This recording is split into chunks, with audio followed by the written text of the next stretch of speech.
L'opposition congolaise dénonce un scrutin chaotique organisé par Denis Kadima, plusieurs irrégularités d'après Martin Fayulu et consorts. Une marche est annoncée pour ce mercredi à Kinshasa afin de non seulement boycotter les processus électoraux, mais aussi dire non à plusieurs irrégularités. Nous allons en parler dans cet entretien spécial qui reçoit pour vous Germain Kambinga. Il est le président du regroupement politique Le Centre.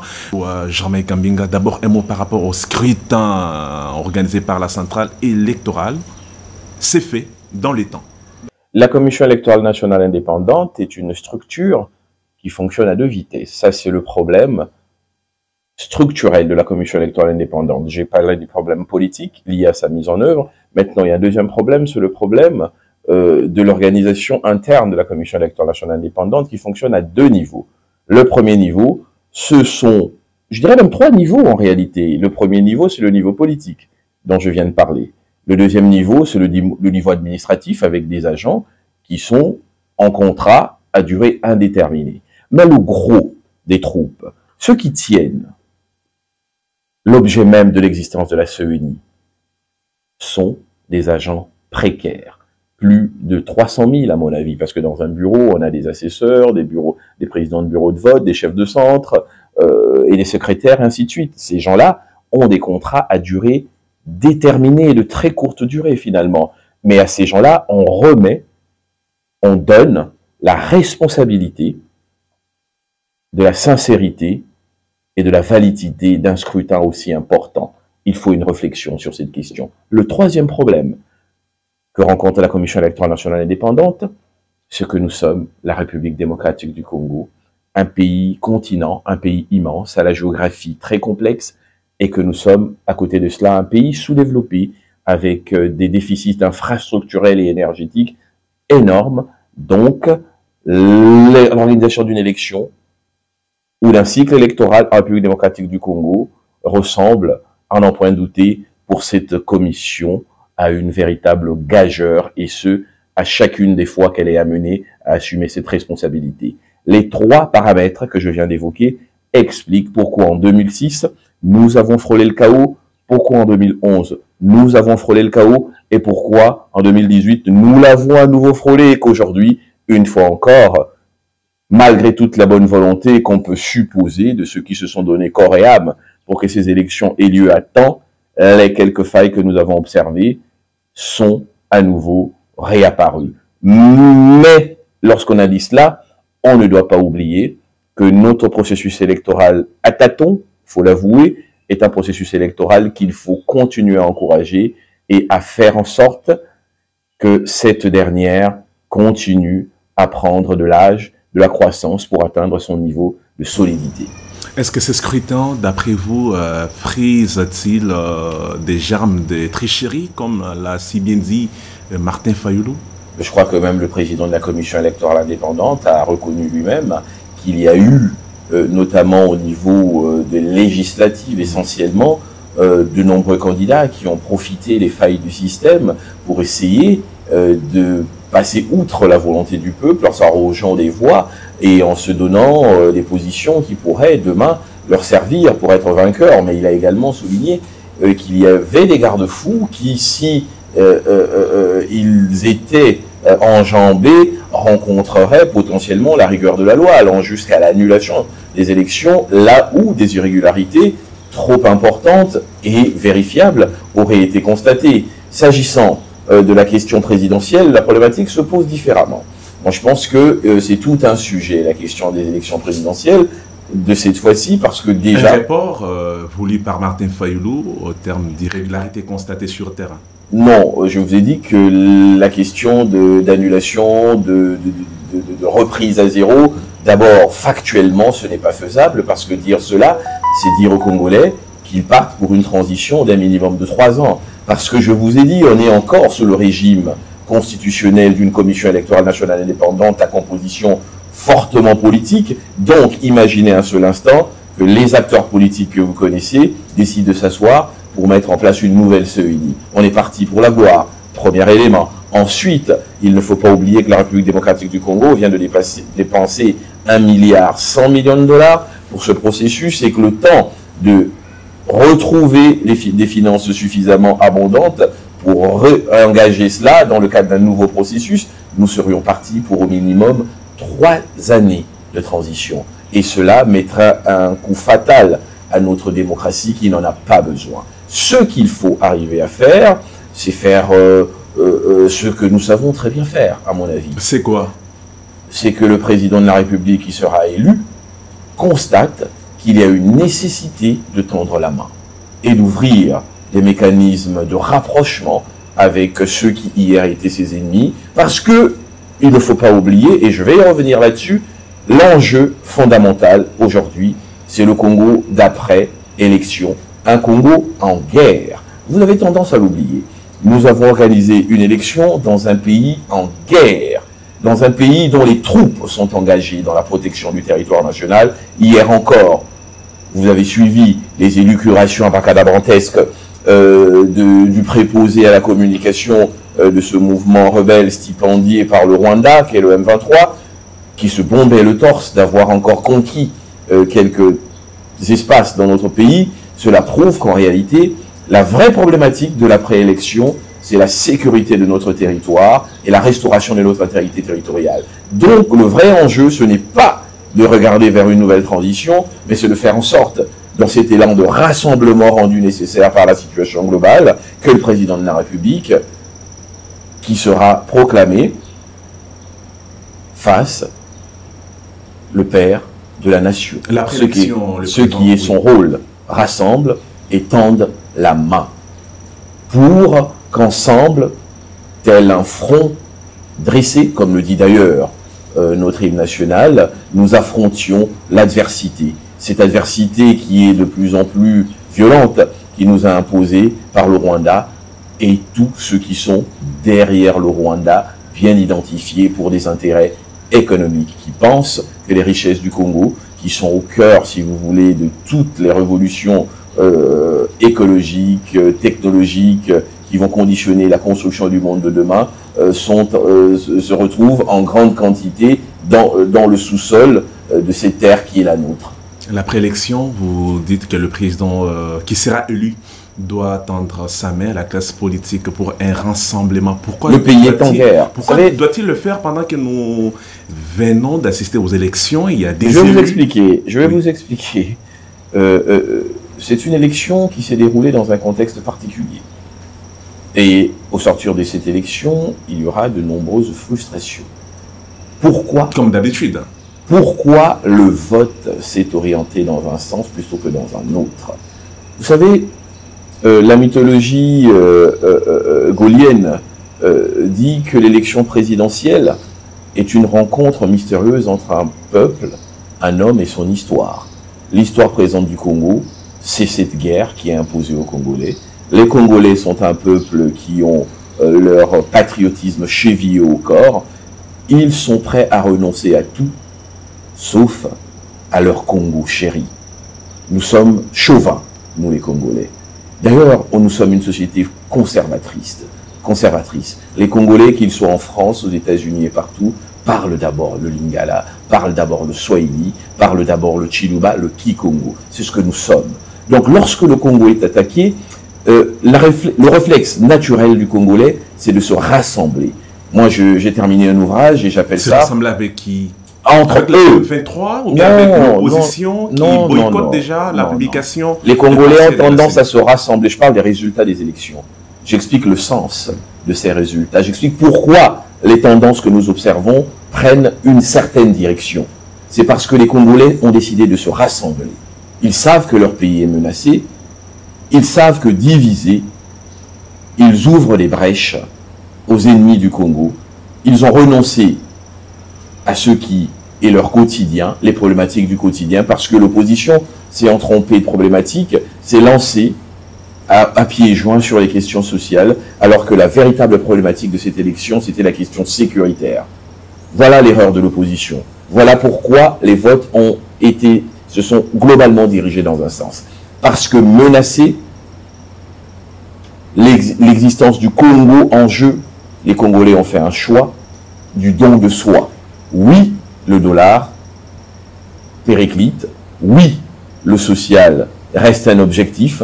Oui, beaucoup de choses restent à faire, mais tout cela n'est pas possible si nous perdons le Congo. Alors ils ont décidé d'orienter leur vote dans le sens de l'unité des Congolais autour de l'objectif de la défense de la patrie. Voilà ce qui explique le sens.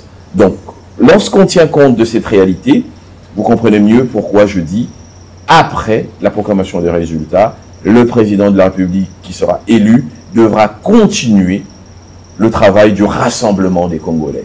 Il aura rassemblé une large majorité, mais il doit aller vers cette minorité qui peut-être n'a pas encore perçu au même niveau que les autres le niveau de la menace. Et c'est cette main tendue qui sera de la responsabilité du chef de l'État dont je parle. C'est la seule voie de sortie post-électorale.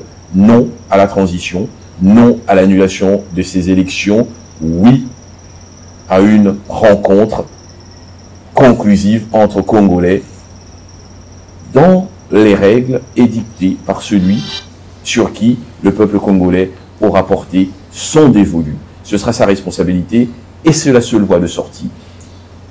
Le président de la République en place a su, il ne faut pas se voiler la face, parler aux Congolais.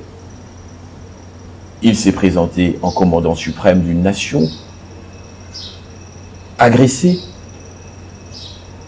Il s'est présenté en commandant suprême d'une nation à protéger. Il s'est présenté en commandant suprême d'une nation prête à se battre. Il l'a exprimé avec virilité, avec force. Cela n'a pas échappé aux Congolais. Il l'a dit. C'est très simple. Si, M. Kagame, vous continuez, cette guerre ne se passera plus seulement chez nous. Pour la première fois, sachez-le, je vais l'amener jusqu'au Rwanda. Et lorsqu'il dit cela, il atteint le cœur des Congolais. Et je vous ai dit que la société congolaise était une société conservatrice. Vincent Muzungu, votre pays, la République démocratique du Congo, a une histoire. Cette histoire a construit son mythe existentiel. Le mythe existentiel de la République démocratique du Congo, ce mythe que nous recevons tous depuis que nous sommes petits, c'est que dès l'origine, nous sommes une nation bénie de Dieu, remplie de richesses, mais sujet à de nombreuses convoitises. Nous savons tous que l'avenir du Congo dépend de ce que chacun de nous, contemporains, comme nos pères l'ont fait, fera aujourd'hui pour protéger cet héritage. Les Congolais savent que si eux n'arrivent pas à faire émerger le Congo, le minimum qu'ils ont à faire, c'est de garder compact cet héritage pour que la génération suivante puisse faire mieux. C'est la mission que chaque Congolais reçoit quand il grandit. C'est ça qui est le fondement de notre fierté d'être Congolais. Donc quand cela est attaqué, les Congolais ont cette tendance naturelle à se rassembler. Et j'ai terminé un ouvrage, et dans cet ouvrage, moi j'appelle ça la hiérarchie des sentiments identitaires. Lorsque Vita joue contre Imana, chacun a son identité. Lorsque Mazembe joue contre Lupopo, chacun a son identité. Mais lorsque les léopards se réunissent, il ne s'agit plus de Vita, il ne s'agit plus d'Imana, il ne s'agit plus de Mazembe, il ne s'agit plus de Lupopo, il s'agit du Grand Congo, dont le drapeau est notre étendard et l'expression de notre fierté. Voilà ce qui s'est passé pendant cette élection. Nous avons eu un candidat qui a su incarner ces valeurs-là. Il l'a dit. En gros, c'est très simple. Vous avez deux bonhommes qui se disputent dans le cadre d'un combat, un territoire. Il y en a un qui dit, bah, écoutez, moi, je règle le problème en 6 mois. Mais il ne dit pas comment il fait. Il n'y met pas l'intensité qu'il faut. Et puis il y en a un autre qui dit, bah non, moi c'est plus simple. Moi je sais qui est le responsable de ce désordre. Ce responsable c'est Kagame. Ben, je lui parle directement.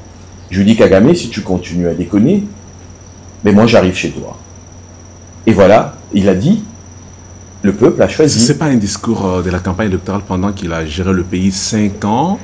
Oui, et il n'a rien fait. Et il n'a rien fait. Il a $1 milliard dans l'armée. Non, mais la partie Est est toujours en ébullition. C'est ce voilà. que l'opposition est en train de reprocher. Mais d'abord, ça c'est une réflexion totalement absurde. La guerre, ce n'est pas un jeu de cours de récréation, ce n'est pas Colin Maillard, c'est quelque chose de sérieux. Combien de temps il a fallu au Maroc pour endiguer la problématique du Front Polisario, l'ETA en Espagne, la problématique de la Casamance au Sénégal, Action Directe en France, ça ne s'est pas fait d'un coup de bâton magique. La problématique de l'Est, c'est une problématique structurelle. Ce n'est pas une problématique conjoncturelle. Ce qui pourrait être reproché au président de la République, c'est de ne pas avoir combattu avec son armée pour la protection du territoire. Ce n'est pas de ne pas avoir fini. Parce que finir la guerre est une question complexe. C'est une question de longue durée. Sinon, cette guerre n'aurait pas presque 15, 20, 30 ans bientôt. Vous comprenez? Donc, c'est un problème complexe. Le rôle du président de la République qui arrive et trouve la situation, c'est de démontrer qu'il fait tout sauf rien pour essayer de résoudre ce problème. Il n'y a pas de solution magique. C'est l'engagement, c'est faire la guerre, c'est se battre pour mériter de la patrie. Voilà ce qu'il a fait et voilà ce qu'il continue à faire. Qu'est-ce qu'il n'a pas tenté? État de siège, mouvement des troupes, changement de commandement. Parce qu'il prend la problématique à chaud. Ça veut dire c'est une situation qu'il trouve. Il doit comprendre, il doit analyser, il doit procéder par essai et erreur. Il n'y a pas d'autre façon. Mais si la corruption, les vols... Mais c'est tout cela qu'il trouve. Ça n'a pas été fini. Les gens lui ont rappelé que Kamere a été arrêté de la prison au ministère de l'économie. Alors là, vous avez... Non, là, vous changez de problématique. Moi, je vous assure, ces problématiques, elles étaient subalternes. Elles n'ont pas intéressé les Congolais. Les Congolais, ce qui les intéresse, c'est qu'il y ait un homme capable de regarder le président Kagame en face et de lui dire, si tu continues, on se bat, toi et moi. C'est d'homme à homme qu'il a parlé à Kagame au meeting de Njili, et ensuite, dans une radio concurrente. Ça va se dire dans un meeting, des déclarations pareilles Et les 6 millions, 7, 8, 9 millions de morts, les richesses du Congo siphonnées de manière irrégulière depuis plus d'une vingtaine d'années, tout cela, ça ne compte pas. Ce qui compte, c'est la bien-pensance de ceux qui voudraient mettre des gants de velours face à une situation dramatique. Il a une responsabilité. C'est le chef d'une nation meurtrie. Vous croyez que Zelensky prend des gants lorsqu'il s'adresse à Poutine et vice-versa? Ben non, pas du tout. Ce n'est pas ici des affrontements à fleur et moucheté. C'est un affrontement direct. Non, mais je suis désolé de vous interrompre. Est-ce que pour qu'il convoque le Parlement en congrès, il est obligé de dire à la population dans un meeting que si Kagame continue, il doit convoquer le Parlement en congrès? Mais bien sûr. C'est pas de la politique politicienne. Mais non, c'est la rencontre du chef et de son peuple. Si nous avons les résultats que nous avons, c'est parce qu'il a su parler à son peuple. Le peuple veut. Nous avons quels résultats? Nous sommes partis aux élections avec un pays amputé des membres.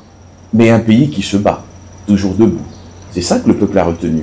Vous savez, à partir des salons feutrés de Kinshasa, on peut bien sûr ergoter sur les réussites et les échecs épisodiques de notre armée, mais ceux qui sont dans les territoires occupés et qui voient la hargne et la volonté qui est mise en œuvre, ne retiennent qu'une seule chose. Nous avons les nôtres qui se battent parce qu'ils voient ces militaires tomber et mourir pour eux chaque jour.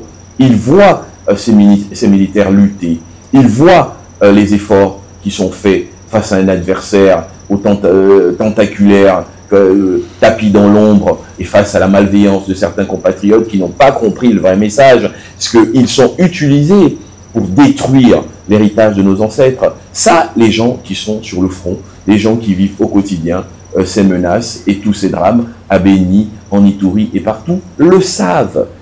Il y a des amis qu'ils rencontrent la veille et qui demain sont morts. Il y a des militaires avec qui ils discutent et parlent d'avenir et qui ensuite leur reviennent de pied devant. Eux, ils vivent ça charnellement. Nous nous en faisons des questions philosophiques et de débats de terrasse. C'est peut-être pour ça que nous avons un peu cette légèreté à ignorer ce qui est fait. Mais non, Vincent Muzungu, ce qui est fait, c'est que des Congolais meurent à l'Est et que d'autres Congolais meurent pour les défendre. Et eux, ils en sont conscients. Et le petit peuple, ceux qui ne sont pas dans les salons feutrés de ma campagne et de la Gombe, ressentent ça de manière charnelle. Et ils l'ont exprimé. Vous savez, Montesquieu disait « J'aime les paysans, parce qu'ils ne sont pas suffisamment instruits pour se tromper. » Et c'est ce que nous vivons. Nous, l'élite, les élites politiques et autres congolaises, nous avons transformé la question de la sécurité en une question subsidiaire. Parce que l'Est, c'est loin. Parce que Bunagana, le Rutshuru, c'est tellement loin. Mais c'est grave. Nous voyons que le petit peuple d'Idiofa, le petit peuple dans le Kwilu, le petit peuple de la Chopo, lui, il ne voit pas les choses comme ça. Il dit, non, ce pays, il est à nous. Il n'y a rien de plus important que le pays. Réglons d'abord ce problème et le reste suivra. C'est le message qui est lancé. Et si l'élite politique n'intègre pas la vérité de ce message, c'est que nous sommes une élite irresponsable. C'est que nous sommes une élite irresponsable. Figurez-vous que ce sont ceux des Congolais les moins nantis qui aujourd'hui décident de nous apprendre comment on aime son pays. Ceux qui ont reçu le moins de ce pays, ce sont eux, sacrifiant les frustrations de leur vie quotidienne, qui aujourd'hui décident de nous enseigner le patriotisme et l'intérêt supérieur de la nation. Voilà ce qui a été le guide du sens et de l'orientation du vote de ce petit peuple. Et la leçon, en tant qu'élite, que nous devons tirer, ce que nous n'avions pas compris. La preuve, l'opposition congolaise n'avait pas compris.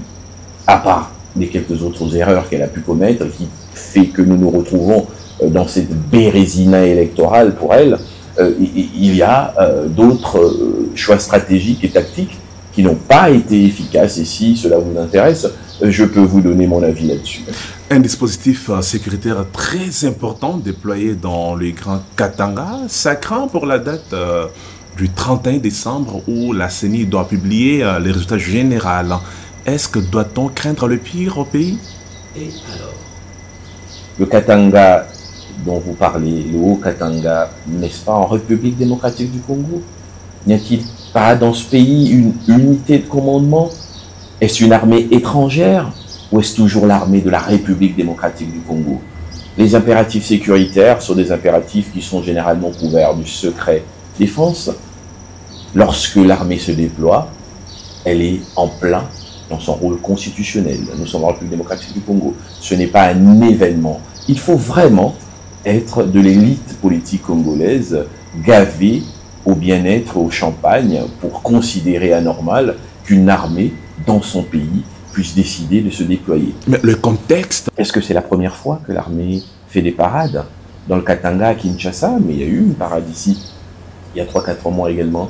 Mais c'est le rôle de l'armée d'être, bien sûr, dans la défensive, tout comme dans l'offensive, mais aussi dans la prévention. N'est-ce pas son rôle? Qu'est-ce que vous aimeriez? Que l'armée ne soit pas prête à défendre l'intégrité du territoire face aux menaces extérieures. Nous avons une élection, c'est une période sensible. Peut-être qu'il y a des informations laissant penser que les ennemis du Congo, ceux qui pactisent avec certains de nos frères, seraient prêts ou pourraient être prêts à attaquer et à déstabiliser notre pays. Cette vision prospective qui s'impose à l'armée a certainement imposé des déploiements, mais on ne sait même pas pourquoi ils se sont déployés. Laissez l'armée faire son travail, Vincent Muzungu. L'opposition ne doit pas se cacher le visage derrière le doigt. Ce n'est pas le premier processus électoral. Avec toutes les imperfections qu'on pourrait dénoncer, ce n'est pas le premier processus électoral en République démocratique du Congo. On gagne une élection en République démocratique du Congo, une élection présidentielle. De quelle façon? Moi, je vais vous expliquer ce que je sais. Parce que j'ai été un acteur majeur de l'élection de 2006. Je dirigeais le centre de compilation du mouvement de libération du Congo à l'époque de Jean-Pierre Bemba. J'ai été au cœur de la campagne de 2011, au cœur de la campagne de 2018 d'Emmanuel Ramazani Chadari. Je sais de quoi je parle. Vous n'avez pas aligné des candidats ça, c'est un autre débat, bien sûr. On ne nous a pas senti sur le terrain. Parce que nous avons signé un accord avec le Palou de Willy Makachi, donc le centre a une centaine de candidats dans le cadre de cette coalition. Maintenant, l'élection présidentielle de la République démocratique du Congo se gagne comment? C'est le groupe qui a la meilleure organisation. C'est quoi avoir une bonne organisation? C'est avoir un maillage territorial, incarné par une vision, un homme, mais également des relais locaux qui transmettent le message. Vous avez d'un côté le camp présidentiel et toute la nomenclature apolitique autour, et les alliances qu'il a signées dans le cadre de l'Union Sacrée, Jean-Pierre Bemba, Moussa Niamussi, Vital Kamere, les confessions, certaines confessions religieuses à ancrage local, et toute la myriade, ou si vous voulez, la galaxie de candidats députés nationaux et provinciaux qui ont fait campagne pour eux, et les élus communaux qui ont fait campagne pour eux, mais qui étaient autant de relais dans les plus lointaines circonscriptions de la République démocratique du Congo. Unicité de commandement, cohérence dans l'action, intégration des spécificités géopolitiques nationales. Vous avez de l'autre une opposition éparpillée, divisée, avec des ambitions égotiques exprimées à leur maximum, sans des relais locaux efficaces. Ensuite, lorsque vous avez les deux structures, les différentes superstructures, il reste le message. D'un côté, vous avez une superstructure bien huilée, bien organisée, avec unicité de commandement et volonté de conquête, volonté virile de conquête, et le message qu'il faut, ça veut dire un message souverainiste, nationaliste, la défense de la patrie, la question sécuritaire. Et de l'autre, vous avez cette opposition éparpillée avec un message diffus et confus, à cheval entre la critique bilantaire et les questions sociales qu'ils ont considérées factuellement comme point d'orgue de leur condamnation du régime. Le peuple, malheureusement, dans cette configuration que je vous ai énoncée précédemment, a choisi la sécurité et n'a pas mis en priorité. Et n'a pas choisi les questions sociales. C'est sur quelles statistiques, ce peuple-là? Mais vous suivez, vous et moi, les publications quotidiennes de la Commission électorale nationale indépendante. C'est un tsunami électoral, nous n'avons jamais vu cela. Il y a bien une explication pour qu'il y ait cet enjambement. Bien, moi, est-ce que n'est pas d'accord avec ce qui est fait par la CENI? Pour qu'il y ait un enjambement des réalités sociologiques du pays. C'est la première fois qu'on voit un candidat, à travers les résultats, faire le crossover entre l'Est, l'Ouest, le Sud, le Nord. Maintenant, l'opposition conteste, mais parce que l'opposition a pour vocation de contester. Moi, je voudrais, ici, qu'on m'apporte la preuve, d'abord théorique, ensuite pratique, que ce que je dis est faux. Est-ce que le fait d'avoir des leaders dont la popularité et l'ancrage local le plus est affirmé par des résultats en 2006, en 2011, en 2018, ce n'est pas un avantage? Est-ce que Kamere n'a pas un ancrage éprouvé, vérifié à travers les différents processus électoraux, dans la partie qui est son fief électoral? Est-ce que Jean-Pierre Bemba, est-ce que Jean-Lucien Boussa, est-ce que Moussa Niamussi, est-ce que tous les autres qui font partie de la galaxie Tshisekedi n'offrent pas des possibilités d'agrégation de voix qui donnent du sens et de la cohérence à la logique et aux tendances auxquelles nous assistons? Est-ce que le message sur la sécurité, est-ce que la culture congolaise, est-ce que la société congolaise n'est pas une société alerte lorsqu'il y a une menace sur son territoire? Voilà ce que moi je dis, voilà ce qui explique cela. Maintenant, si de l'autre côté, on a une autre théorie, je vais vous lire la vision de Martin Fayulu. Sa vision est celle de bâtir un Congo libre, fort, digne et prospère avec des citoyens et citoyennes unis. Il faut faire du Congo un pays normal, ce qui signifie garantir l'intégrité territoriale, l'état des droits, la cohésion nationale et une gouvernance intègre. L'argent de l'État doit servir à investir dans les biens sociaux ou publics. Fini le vol et la corruption. Avec Fayulu, la tolérance zéro sera démise. Et voilà ce que dit Félix Tshisekedi. Monsieur Kagame, si vous continuez, je vous tabasse. Voilà. Il a tout dit. C'est pas de la sommation. C'est très court. Mais c'est plus que tout ce que vous venez de dire. Parce que tous les Congolais savent que la vraie menace qui pèse sur la République, sur notre intégrité territoriale et notre existence en tant que nation, ce sont les velléités de M. Kagame, dans sa folie imaginée de penser que le crapaud peut se faire plus gros que le bœuf. Ça, les Congolais le comprennent. C'est très court. Monsieur Kagame, si vous continuez, je vous tabasse. Comment tabasser quelqu'un qui a un carnet d'adresses plus que vous, plus costaud? Vous êtes en train, vous avez lu par le passé. Vous avez lu une vision. Moi, je vous donne quelque chose de pratique et qui a été tout de suite compris par les Congolais. Parce qu'ils sont chauvins, parce qu'ils aiment leur pays, parce que les Congolais sont des conservateurs, parce que les Congolais sont tous héritiers de Kimpavita, de Simon Kimbangu, de Lumumba, parce que quand le Congo est menacé, toutes ces litanies intellectualistes ne les intéressent pas. Ce qui les intéresse, c'est le Congo. Votre vision, c'est celle-là. Dans l'état actuel du Congo, le président, il a dit, Monsieur Kagame, si vous continuez, je vous tabasse. Katumbi a dit qu'on a affaire à un président qui se lamente beaucoup, un pleurnichard. En tout cas, ce que nous avons suivi, ça ressemblait plus à une menace qu'à une lamentation. C'était une mise en garde définitive. Et on était en pleine campagne, le peuple a compris ce message. Le peuple n'a pas compris ce que vous avez dit, nous allons faire un Congo, ainsi de suite. Bah, oui, c'est très bien, mais si on n'a plus de Congo, qu'est-ce que vous faites? Et c'est là où ils se sont trompés sur la problématique. Le président de la République a été très court. Il a compris, parce que lui, il est aux commandes, il voit au quotidien quel est en fait le pouls du peuple. Peut-être, ils se sont enfermés entre eux et ils ont considéré que la problématique, c'est ce qu'eux, ils ressentaient. Non, la problématique, c'est la guerre. Le Congo est en guerre. Félix Tshisekedi, c'est le commandant suprême d'une armée et d'un pays en guerre. Zelensky ne peut pas perdre une élection aujourd'hui. Poutine ne peut pas perdre une élection aujourd'hui. Ok, George Bush a gagné en 2004 contre John Kerry parce qu'il était en guerre contre l'Irak. Emmanuel Macron a gagné en 2022 parce qu'il s'était positionné en chef de guerre lorsque Poutine envahit l'Ukraine et que les frontières de l'Europe sont menacées. Il a abandonné sa campagne pour se positionner en chef de guerre qui protège les frontières de l'Europe. Les Français l'ont compris et ont voté pour lui. Tshisekedi, aujourd'hui, tel que nous voyons la tendance, bénéficie de cette position et surtout de l'attitude qui est la sienne dans cette circonstance particulière et depuis le départ. Dénonciation, vous appelez ça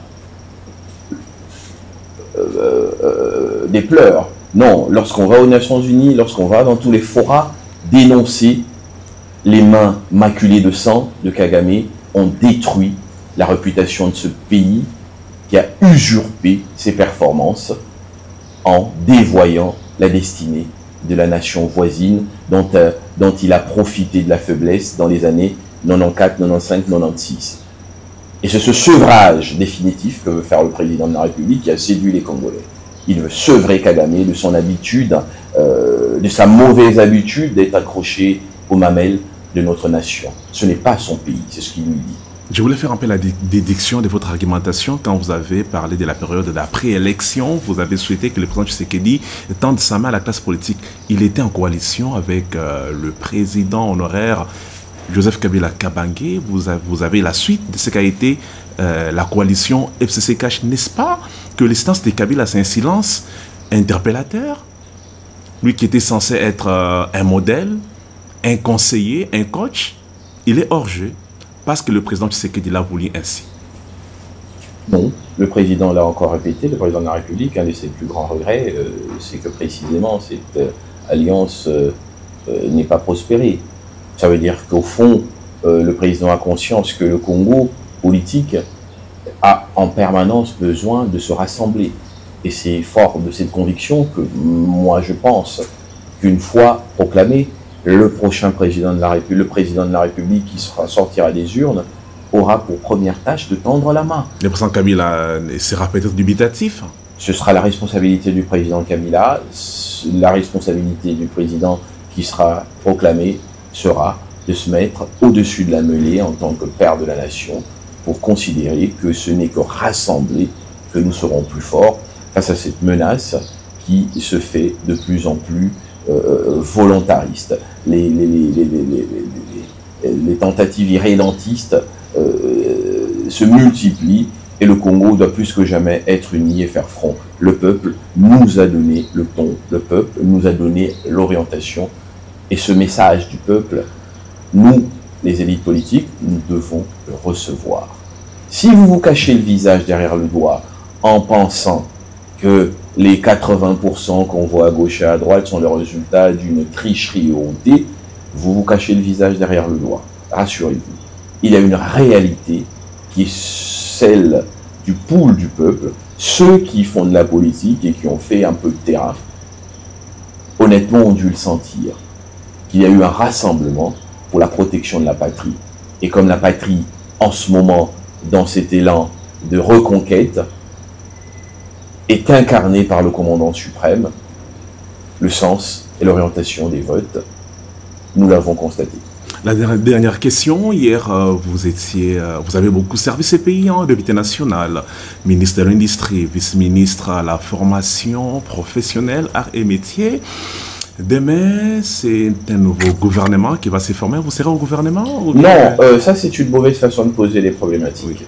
Moi je vais vous dire, moi quand j'ai commencé la politique, j'ai compris une seule chose. Parce que les politiciens congolais ont beaucoup de problèmes d'organisation personnelle. C'est ce qui fait que les gens sont prêts à tout et à n'importe quoi. Moi je fais la politique, c'est par vocation et par idéal. Je ne cherche pas la popularité, en tout cas je n'en cherche pas. Vous êtes bien populaire, je ne cherche à travers la ville. Je ne cherche plus, moi je ne dis que la vérité. Parce que les questions d'intendance et les questions de vie quotidienne, je me suis organisé pour les régler. Donc si je passe dans les médias, ce n'est pas parce que je suis à la recherche d'un positionnement, je suis positionné. C'est ce qui est interprété, les gens disent que là, vous voulez... Non, je suis positionné. Je suis positionné, je suis un acteur politique. Mais nous ne pouvons pas nous taire. Nous n'avons qu'un seul pays. Je suis un acteur politique congolais, je pense que j'ai une parole qui s'entend et qui s'écoute. Je pense avoir un minimum de cohérence pour expliquer les choses. Que devrais-je faire lorsque je vois que le M23 veut profiter de la situation et menace mon pays, et que la classe politique, de manière inconsciente, ne voit pas le problème et pense que seul comptent les manœuvres politiciennes? Lorsque je sens la menace lancinante et peut-être un peu onirique de ceux qui pensent une république du Katanga, que devrais-je faire en tant que citoyen congolais? Me taire? Avoir honte d'exprimer mon opinion alors que je suis un citoyen libre? Non, c'est un devoir patriotique. Lorsque la patrie est menacée, lorsqu'il y a une déviation, les élites doivent s'organiser pour mener le débat. Et c'est pour ça que je suis sur le chantier du débat. Parce que c'est lorsque nous nous taisons que la bêtise triomphe.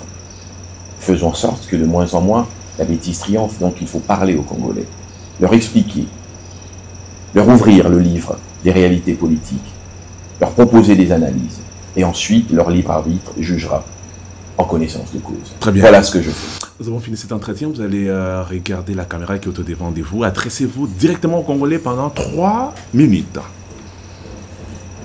Les élections ont vécu, nous sommes en plein dans le processus des compilations, des tendances sont présentées, les Congolais ont parlé, et moi, j'ai compris le message des masses populaires congolaises. La paix, la restauration de la sécurité, la restauration de la dignité nationale.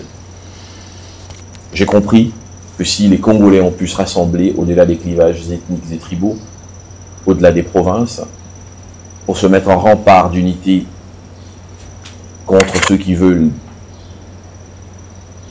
dévoyer notre héritage commun, j'ai compris que ma responsabilité, et ça doit être celle de toutes les élites politiques, c'est de suivre le message du peuple congolais, d'accompagner ce message et d'encourager ce message. À celui qui sera proclamé président de la République, les frustrations politiciennes seront importantes, mais le pays est en guerre. Nous devons transcender cela. Monsieur le futur président, tendez la main, accordez votre pardon à ceux qui hier étaient vos opposants. La patrie a besoin d'être unie, parce que les combats qui vous attendent seront plus que jamais des combats décisifs pour la survie de notre pays en tant que nation. Merci. Et ça n'est fini, fidèles téléspectateurs, merci pour l'attention soutenue accordée à ces magazines. Nous allons nous retrouver très prochainement avec un autre invité pour parler du Congo. À tous et à tous, à très vite.